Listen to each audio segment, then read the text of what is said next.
Hot engine, the smell of oil in the air, greasy hands. I was crouched under the car's hood, my body still buzzing from the strong coffee I'd chugged without waiting for it to cool. It was just another ordinary morning in rural Colorado, and in this workshop I built with my own sweat and effort. I followed the silent ritual of forgetting who I used to be. A mechanic by tradition, I inherited more than a wrench from my father. I inherited the habit of swallowing words, masking pain, and trading emotional wounds for nuts and bolts. In the months after my last breakup, there was no room for nostalgia, only for sterile routine. The noise of the engines was the best company. I often say I prefer the uncomfortable roar of a misaligned gearbox to silly questions or advice. My name is Madison, 30 years old, tired face, but with an ever-watchful gaze. My world was one of grease, disassembled cars, a low-tuned radio, and most of all, chosen silence. Everything that seemed solid in that ordinary existence trembled in a split second, like an unexpected electrical short.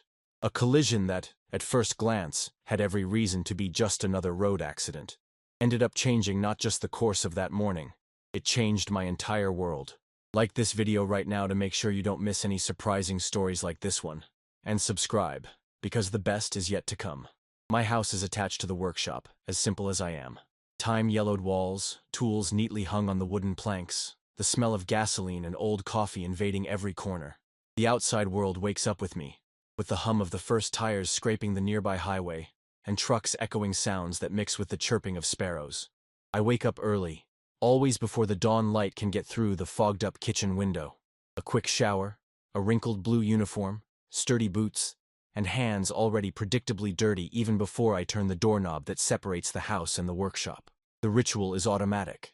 Check the day's repair list, tune the old radio to escape the deep silence, and brew a coffee that seems to come out even darker on those cold mornings. Routine is my fortress. Every action is a step to avoid thinking too much, to not look back, to not dwell on the ending that threw me back into loneliness.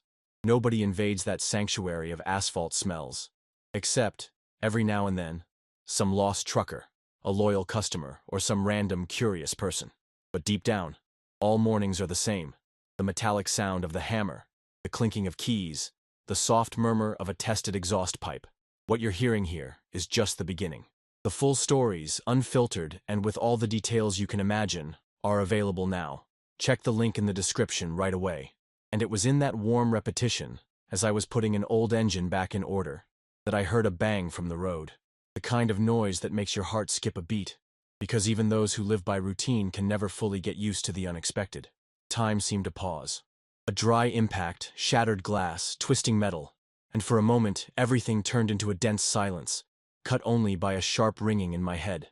I realized I was still strapped to the car seat, the smell of blood and gunpowder mixed together, my hands searching for the seatbelt in an automatic attempt to free myself. The pain came later, brutal and precise in my leg. I couldn't move, but instinct still made me look around, searching for any sense of normalcy in that distorted scene. It was the sound of the siren that brought me back to the real world, that penetrating tone that goes through your chest before it reaches your ears. In a few minutes, uniformed faces approached, practical and confident voices commanding the chaos. Among them, one, in particular, caught my eye. Tall, with a steady gaze and a deep voice. "Stay still," he said, crouching down to my eye level. The reflective vest said, "Paramedic," and the name on the somewhat faded badge, Garrett. I only noticed later. Everything about him radiated readiness. Large hands, tanned skin, eyes that, even serene under the pressure of the moment, analyzed me with the attention of someone who'd seen desperation become routine. The questions came fast, technical, demanding. Where did it hurt? Had I lost consciousness? I managed to bite out a "I'm fine," though it was nothing but bravado. Then I felt his hand on my thigh to check the wound, a practical and precise touch. For a brief second, that technical gesture carried a different weight, a spark on my skin, confusing, distant from the urgency of the moment, but still impossible to ignore. The other paramedics were handling the protocols, but Garrett was the one who kept direct contact. His gaze seemed to examine not just the injury, but everything about me.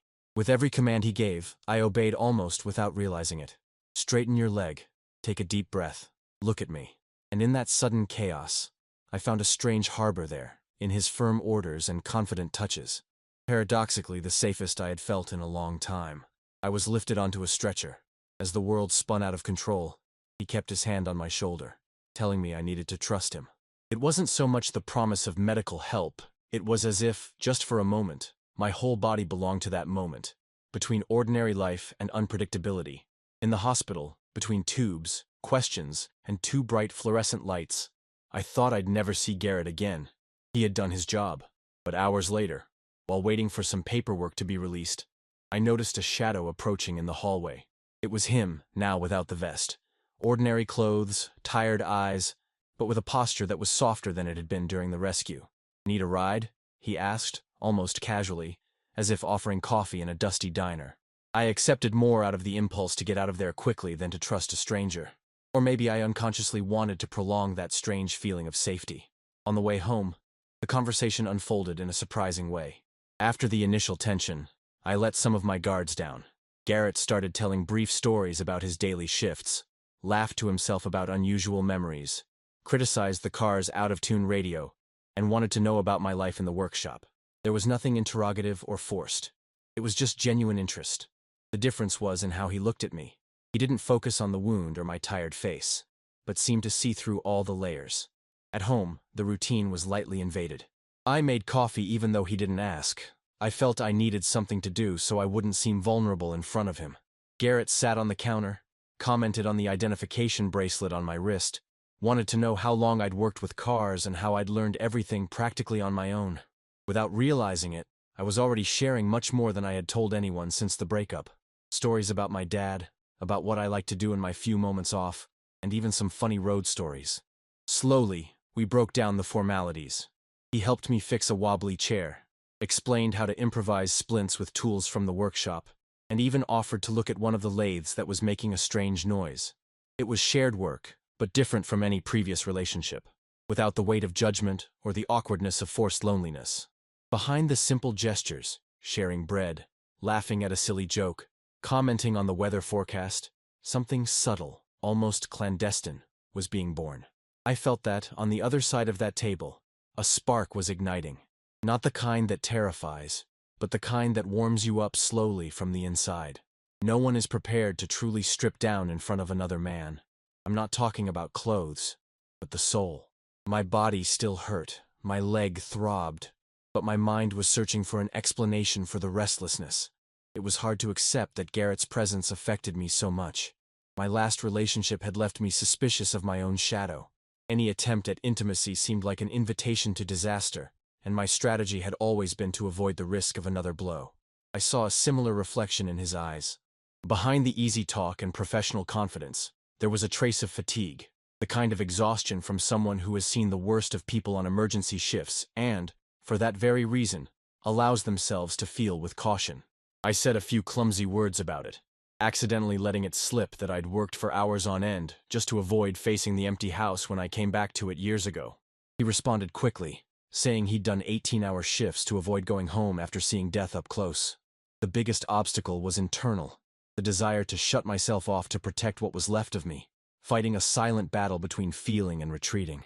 There was the obvious fear that this was just a temporary relief, a meaningless fluke. And, as if that weren't enough, there was the external factor. The doctor ordering complete rest, calls from the workshop about pending work, questions from neighbors who started showing up as soon as they saw my damaged car in the yard. Garrett suggested I put the tasks aside and rest, but I resisted. The need to show self-sufficiency and keep life going fought with the fear of appearing fragile. This conflict, between the independence I had cultivated my whole life and the almost childlike desire to have someone there, was like an invisible tug-of-war. Even so, as the hours passed, it became impossible to hide how much I wanted Garrett to stay there, helping to adjust an engine part, laughing at my awful coffee, telling me to sit still and take care of my wound. The attraction was clear, but still covered by silences and small gestures, each one gauging how far to go without losing control of my own ground. The fear of giving in fought with the hope that, maybe, that uniformed stranger wasn't just another passenger in the unpredictability of my life, but someone capable of staying beyond the chaos of the accident. By late afternoon, the hospital and accident vibe faded into a distant blur. The sun was barely making it through the living room window. Garrett stayed there with me, saying he had some time before his next call. seeming to feel at home without actually asking permission. He took off his sneakers at the door, settled onto the couch while I looked for a blanket and some forgotten beer in the fridge. We didn't really know why or if it was too soon for intimacy, but no questions were asked. The silence settled in slowly, comfortably, to the point where I noticed a new smell. Wet grass, mixed with the subtle disinfectant on his clothes. Small, almost imperceptible details were taking up space, occupying a part of my attention that used to belong to doubt. On a silly impulse, I ran a hand through my hair, adjusted the old sheet over my bandaged leg, wanting to control something, no matter how small. As I tried to get more comfortable on the couch, I felt him get closer. Garrett sat beside me, our legs lightly touching. I pretended not to notice, but the body's messages are easier to hear than any formal conversation. His hands were on his knees, relaxed, but his fingers were restless, his thumb making circles as if he were marking time without a hurry. We sat for a while, contemplating nothing, listening to the distant sound of trucks on the road. The horse radio played an old song, and the light from the lamp projected our silhouettes on the wall. Garrett took a deep breath, and for the first time since that absurd day began, started a calm, personal conversation. He asked what my biggest fear was after the accident. I was honest. I said something silly about becoming useless, or having to depend on someone. He smiled sadly, like someone who understood, not out of obligation, but out of genuine identification. The way he listened to me was different. There was no judgment, nor the tired look of those who only pretend to care. At some point, without me noticing, Garrett reached out and suddenly covered my hand with a firm but gentle gesture. His palm was warm. The touch revealed almost a pulse, not of danger, but of a protective, dense presence. The situation itself wasn't new. I had sat close to many men, shared stories, laughs, even tears. But there, with Garrett, I felt as if every layer of defense was slowly opening, almost against my will. He squeezed my hand without looking away, and for an entire second, all that existed was that connection. It was enough to create suspense, to warm the blood in my veins. The previous tension, his almost clinical care, my stubborn repression, began to dissolve. The closeness was no longer just physical. It was as if, in some way, he was telling me, don't run, don't pretend, just feel. And although no words to that effect had been said, I heard everything very clearly in his movements. The way he pulled my hand closer, the eyes that lingered on me as if every expression were a shared secret. The atmosphere grew heavy, but not urgent. It was anticipation, a held breath, desire gaining the courage to occupy every gap in the distance we'd invented between us. I realized, in that moment, that I was allowing more than ever, a silent invitation for what was to come. And Garrett understood, without me needing to ask or say a word. He leaned in until our shoulders touched. His arm lightly hugged me, feeling out the limit of comfort. I closed my eyes instinctively, feeling a shiver run down my spine just from the contact of his wrist resting intentionally on my waist. Time no longer ran on the outside. Now it was just skin, the smell of shared beer, and the whisper of the radio marking the internal rhythm of our restless hearts. It wasn't rushed. It wasn't invasive. It was like a delicate rehearsal, each touch preparing the ground for a greater surrender. When Garrett spoke again, his voice was low, hoarse, so close that I felt the heat of his breath on my ear. "You don't need to protect yourself from me, Madison," he said. And in that moment, I realized my whole body had understood that before my brain did. It all started like a timid, crawling fire, until it took over every part of the room. Garrett approached slowly, and the space between us became a memory. Eyes locked. That suspended moment tasted like the beginning of a storm. Not the kind that scares you, but the kind that washes everything away, that renews. There was no heavy rush, no abrupt gesture. When he pressed his lips to mine, at first it was just a light brush, like someone asking for permission without words. I felt the warmth grow, his light stubble touching my face, the unique smell of his skin mixing the mundane sweat of his routine with the discreet disinfectant he carried from the ambulance. It wasn't about anatomy or action. It was about building an atmosphere, an intensity. Each kiss was a step on a ladder to something deeper than pure excitement. It was desire brushing against need, curiosity tinged with respect. My hand slipped to the back of his neck, pulling lightly, feeling the coarse, trimmed hair between my fingers. I felt his body vibrate along with me, responding in kind. The sound of my heart beating was almost too loud. I heard his sigh when my hands, once timid, began to explore the contours of his chest, feeling the fabric of his shirt give way to my touch. His muscles responded to my caress, trembling under my fingertips, and each of his breaths, deeper, more relaxed, was like gasoline spreading on hot asphalt. The blanket slid from my lap and fell to the floor. He gently adjusted the pillow behind my head, like someone taking care of the space where everything was going to happen without haste. His hands were large, precise, and they found their way to the curve of my waist, outlining my body as if trying to decipher the geography of my skin. Every rise, every hidden scar. The touch wasn't linear, sometimes firm, sometimes gentle, provoking waves of heat that met where words can never reach. I reciprocated the best I knew how, slowly exploring his back with my nails, feeling the contraction of his muscles, catching the shivers that sprang up under my skin. He, attentive, explored with the tranquility of someone who knows how to measure limits. Our movements aligned, forming a choreography without an audience, drawn in a shared silence broken only by the sound of anxious breaths. He brushed his mouth against my neck, left a warm trail along my collarbone, and came back to my lips, as if each time he filled his chest with a new desire. The minutes stretched on. There was nothing but the exchange, the curiosity, the urgency growing in rhythm, never in an explosion. The air seemed denser, charged with the smell of our mixed skin and the warm atmosphere. His hands went down to mine, intertwining our fingers, leading my palm over his own body, guiding without rush, just for the pleasure of sharing. The surrender had no fixed rules, only the certainty that we both wanted to discover each other with patience, without a leap to a finish. Nothing was explicit. Everything was sensation. The smell, the heat, the weight of his body on mine, the touch on delicate spots that pulsed under every inch of skin. I felt his presence filling everything, pulsating so strongly that it ached in a beautiful way. At some point, Garrett murmured my name, and the deep sound of his voice was like new fuel for my courage. We looked at each other again, and we smiled with our vulnerability completely exposed. The complicit boldness of those who find refuge in the unexpected. The outside world faded. There was no past, no tomorrow, just that infinity contained in the present moment. The night was advancing, and we stayed there, exploring each other like teenagers with late-night passes, composing a symphony of caresses, shivers, and timid smiles. When we finally rested against each other, feeling our chests rise and fall in the same rhythm, I understood that I had never experienced intimacy like this before, made of presence, respect, and an intensity that didn't need escapes, only complete and honest surrender. We stayed there, without rush, without pressure. The warmth of our bodies still pulsed in the air, spread across the blankets, the piled-up pillows, and the bittersweet smell of sweat. We only listened to the low music and our hearts, trying to slow down after so many emotions. Garrett still held me in a strong embrace, our legs intertwined and his breathing deep.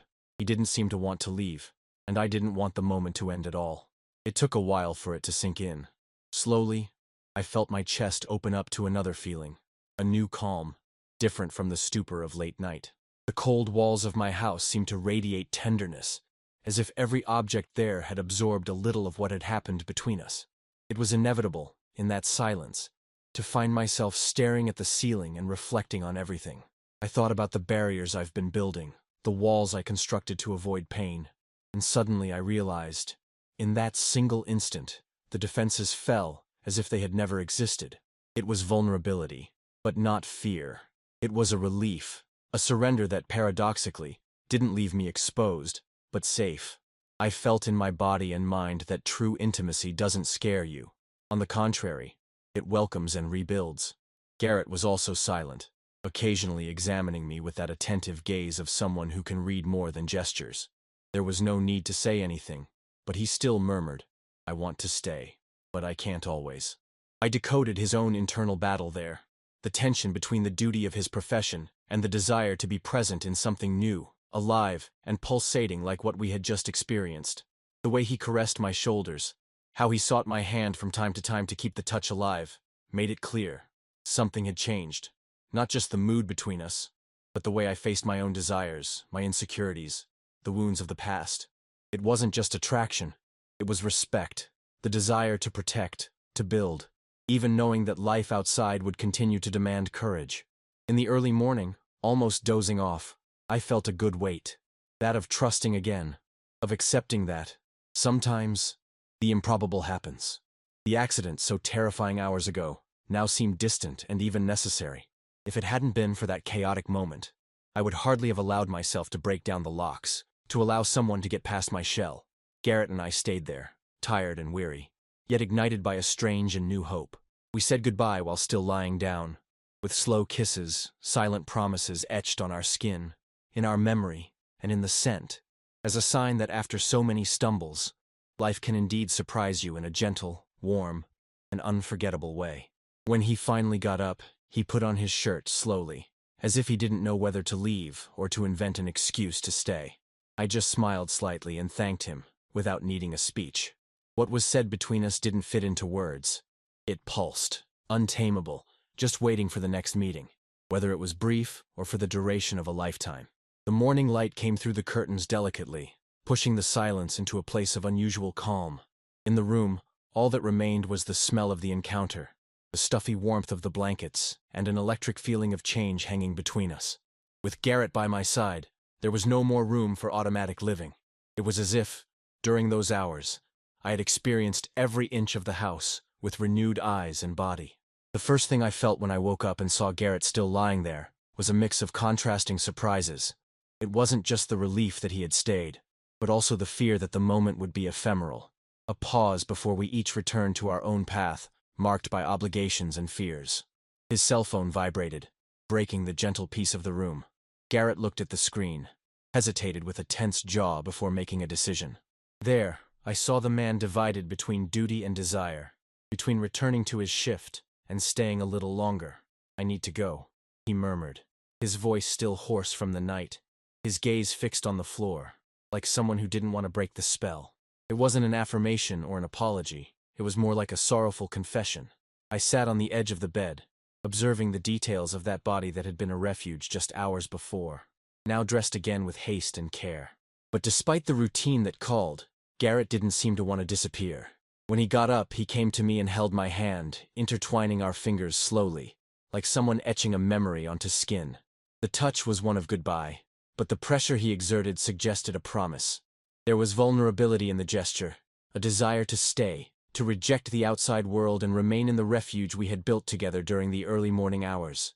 Before he left, Garrett stood still for a few seconds in front of the door. The silence was loaded with meaning. Those moments are the ones that get etched beyond words, between what is said and what is felt. He took a breath, looked back and said, in a low tone that almost died among the blankets, "This doesn't have to end. If you want, I'll come back. I want to come back." That sentence, simple and stripped of extravagant romance, exploded with hope in my head. I found myself distracted by the words, by the weight of his gaze, by the truth hidden in the fear. I didn't respond immediately, not because of doubt, but because I was used to people promising too much and delivering too little. Garrett noticed this, smiled slightly, grabbed a pen from the table, and wrote his cell phone number on a torn sheet from the workshop's estimate pad. As he walked down the hallway, adjusting his backpack on his shoulders, I noticed that my mind was trying to register every detail. The sound of his boots, the scratch he left on the floor, the smell that didn't seem to want to leave. The goodbye was contained, without a dramatic explosion, just a tight hug that served as an anchor. A memory, a seal for everything we had experienced. When the door closed, the world started spinning again at the normal speed of everyday life, and the silence of the house seemed to invite reflection. I missed him like someone misses an essential part of a machine. It wasn't a total absence, but a longing filled with hope and possibilities. I spent long minutes looking at the paper with the phone number, thinking about sending a message, planning phrases, fearing exaggeration. The game of vulnerability was still too new for me. Life, however, doesn't stop even when we want it to. As the hours passed, the demands of the workshop started to pop up.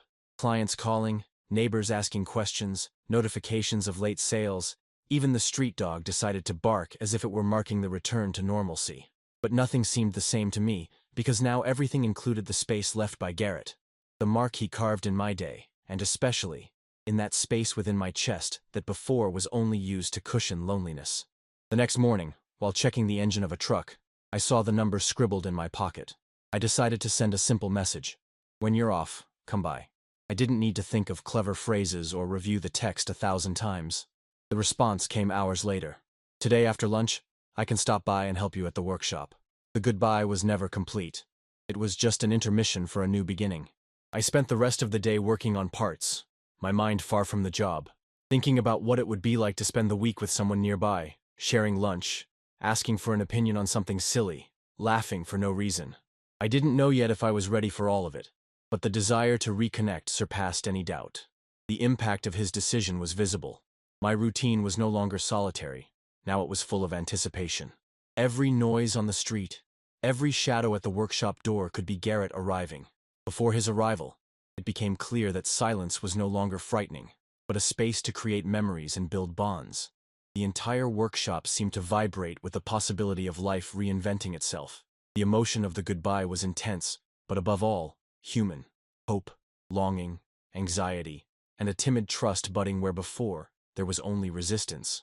It was as if, even with the fears and doubts, I knew I had found someone capable of staying, someone willing to turn small coincidences into stories with the potential to last. After everything calmed down, I spent hours thinking about what that encounter meant. The house seemed new, different in its essence, as if every smell, every object, every room had stored a little of the night before. The sun came in strong through the window, and I felt that finally, I had experienced what it is to be open to the unexpected, without reservations, without fear of surrendering. My mind went back to the accident, to the sudden pain, to the moment when everything seemed to fall apart, and I realized that all that chaos had been necessary. Fate, every now and then, doesn't ask permission. It invades, imposes, shapes our days into a curve that is out of our control. The fear of depending on someone, of being taken care of, it was replaced by the legitimate desire for company, to allow myself to be vulnerable in the right measure, trusting that the other person wouldn't disappear at the first sign of a challenge. Garrett became more than an occasional visitor. He became part of the daily routine. Our encounters were always simple, sharing lunch, tinkering with mechanical parts, exchanging trivial opinions, and sometimes just staying in shared silence. No grand promises or vows of eternal love, just the certainty that, every now and then, it's better to have someone to share the nights with than to invent excuses to sleep alone. I was learning, little by little, that the intimate act we shared was just the gateway to deeper discoveries, about fear, courage, and the ability to turn a mess into strength. The emotional scars of the past began to fade, replaced by the trust that grows with each encounter, each conversation, each gesture of care. I was rebuilding not just my body after the accident, but my entire way of living, truly existing, and not just reacting to falls. In the beginning, I tried to find an excuse not to get too attached, waiting for signs that everything would end soon, that Garrett would leave like the others. But he stayed, present not only in the fun moments, but in the challenges that came later, in the difficult conversations, in the insecurities. He helped even on days when I couldn't get out of bed, suggesting a bad movie, improvising dinner, or just washing his hands in my sink as if that space were also his. That paper with his cell phone number never left my pocket. It became a charm and a symbol of a new beginning. I never dreamed of perfect endings, but I learned that there is beauty in shared daily life, in the honesty of small gestures, in the boldness of not running from what we feel. The fear, the apprehension, the traumas, everything began to dissolve in the welcoming routine. The old workshop, once full of echoes of the past, was now becoming a stage for creating new chapters. Every screw, every hammer blow, every coffee break was an opportunity to create a new memory. The biggest lesson from it all was understanding that vulnerability is not weakness. It is an invitation to transformation. Allowing someone to break the silence, whether through an accident, by chance, or out of a pure need to exist, is more revolutionary than any heroic story. It was in the care, the respectful touch, the unhurried conversation that I discovered the strength they say exists in those who have fallen a few times. And, if you've made it this far listening to my story, I'll leave you with a direct message. Never underestimate the power of an unexpected encounter. Sometimes, what seems like a loss is just preparation for discovering who truly deserves to be a part of your life. Whether through pain, desire, or everyday simplicity, the important thing is not to close the doors on what can surprise you. If you relate, have been through something similar, or want to see new stories like this one, you know what to do. Like this video, share it with someone who will be touched, and subscribe to the channel. Your presence makes everything bigger, more real, and encourages this constant search for truth and connection. What you're hearing here is just the beginning. The full stories, unfiltered, and with all the details you can imagine, are available now. Check the link in the description right away. Leave your heart open for the next chapter, for the next encounter, for the unforeseen events that are yet to come. Because yes, sometimes all we need to change is to allow someone to say stay, and this time, for that person to actually stay.